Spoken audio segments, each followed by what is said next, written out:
Senator Elizabeth Ann Warren poll, Bloomberg stalls after Vegas debate. Bloomberg unveils billboards to troll Trump ahead of campaign. Stops John Legend joining Warren in South Carolina next week. Report more. D-Mass, and former Vice President Joe Biden hit Mike Bloomberg after the former New York City mayor said he would release 3 women from nondisclosure agreements (NDAs) with him if they asked.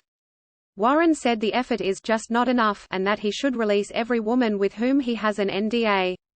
Michael Bloomberg needs to do a blanket release so that all women who have been muzzled by non-disclosure agreements can step up and tell their side of the story in terms of what Michael Bloomberg has done, she said on the campaign trail. If he wants to be the Democratic nominee and he wants to be President of the United States, then he's going to have to be fully transparent on this issue. Warren also expressed skepticism regarding Bloomberg's claim that he only had the agreements with 3 women, suggesting he was limiting the number known to the public. If there are only 3, then why didn't he sign a blanket release, she said. If he's limiting the number, then you can't know if there are 3 or 30 or 300. And that should not be in the control of Michael Bloomberg. Biden echoed Warren's call, saying that transparency was needed over reports that Bloomberg oversaw a hostile work environment at Bloomberg LP, his company.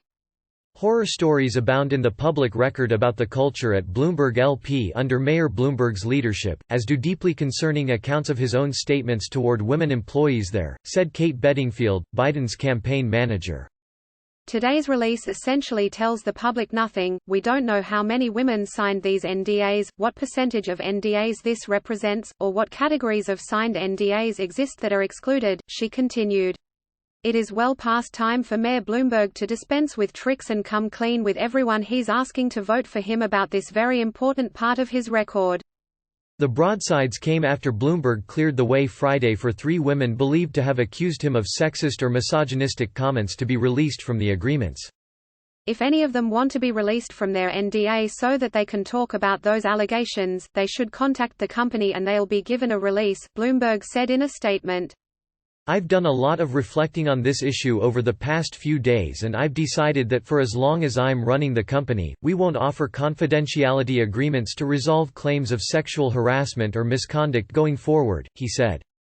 The former mayor was slammed with criticism from Warren at Wednesday night's debate in Las Vegas over the NDAs when she pressed him to clarify the number of such arrangements that existed and to allow every woman to speak publicly. He said at the time he would not, and that the agreements were made consensually. The non-disclosure agreements, among other issues such as his past support for stop and frisk, appear to be politically poisonous for Bloomberg. A Morning Consult poll conducted entirely after Wednesday's presidential debate showed the former mayor's national support stalling and his favorability ratings falling.